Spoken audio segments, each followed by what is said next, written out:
Weston Woods Media, children's entertainment producer and scholastic partner. Hi everybody and welcome back to the channel. This video was actually recommended by Ruben Does More 4648 and shout out to them because I did not anticipate that having to watch an entire TV series would make making a video take a lot longer. I'm trying to do a video every week, but when you have to watch 176 minutes of square animals having existential crises in hell, it takes up quite a bit of time. So today we're going to be talking about the most wholesome studio in the entire world. What is Weston Woods Media? Well, have you ever seen Where the Wild Things Are? Like that little short film? I'm sure that you might have seen it in school. Or a show that was deeply nostalgic for me, Harold and the Purple Crayon. Pretty much any storybook nostalgia that you have that's a TV show was made by these guys. Weston Woods Media was founded in 1953 by Morton Schindel. He lived in Weston, Connecticut, and named the studios after a wooded area near him. And I just want to say, this man looks like the most wholesome person who ever lived. Step aside, Mr. Rogers. This man is a gem. He was fascinated by picture books when reading them to his grandkids and wanted to adapt them to film. Weston Woods Studios' first project was Andy and the Lion in 1954. Their first animated film was The Snowy Day in 1964. The filmmaking process for these adaptations are actually very arduous, and that is by design. Not only are the books combed for reviews and awards, they're also put through a series of questions to make sure that children will love the films for a long time. Then they're tested for adaptability with the illustration composition. Finally, the availability is determined, how permissions can be received from the author, illustrator, and publisher, and whether or not they can preserve those original artists' intent. In 1968, they began a long collaboration with animator Gene Deitch. If you don't know Gene Deitch by name, he's the famous animator who worked on Popeye and Tom and Jerry. It wasn't long after that they opened international offices in the UK, Canada, and Australia.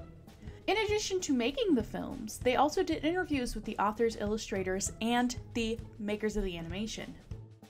In the mid-80s, the films were released on VHS under Children's Circle titles, and the company Woodnap Video distributed the released videos from 1988 to 1995. Woodnap Video also distributed United Artists releases, the 1988 Summer Olympics, and only that one, and classic teleplays such as Marty and Requiem for a Heavyweight. Weston Woods Studios also made film strips that had audio recordings synchronized to them, narrated by Owen Jordan. These were known as the Picture Book Parade, and were different or expanded recordings of the films.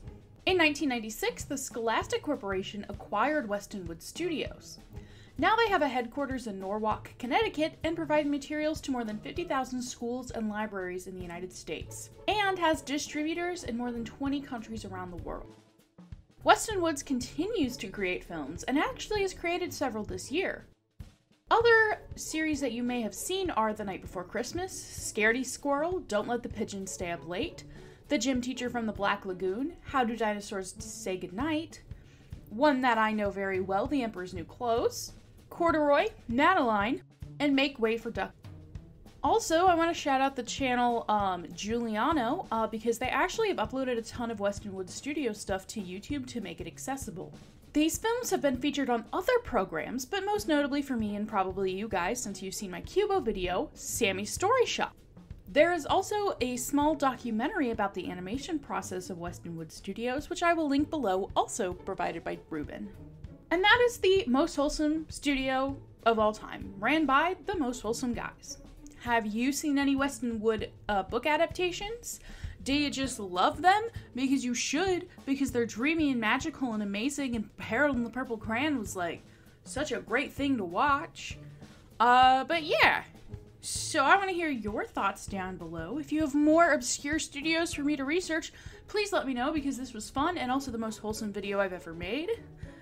Don't forget to drink water, hydrate or dihydrate, you know the drill. And I will see you in the next video. I love you, bye!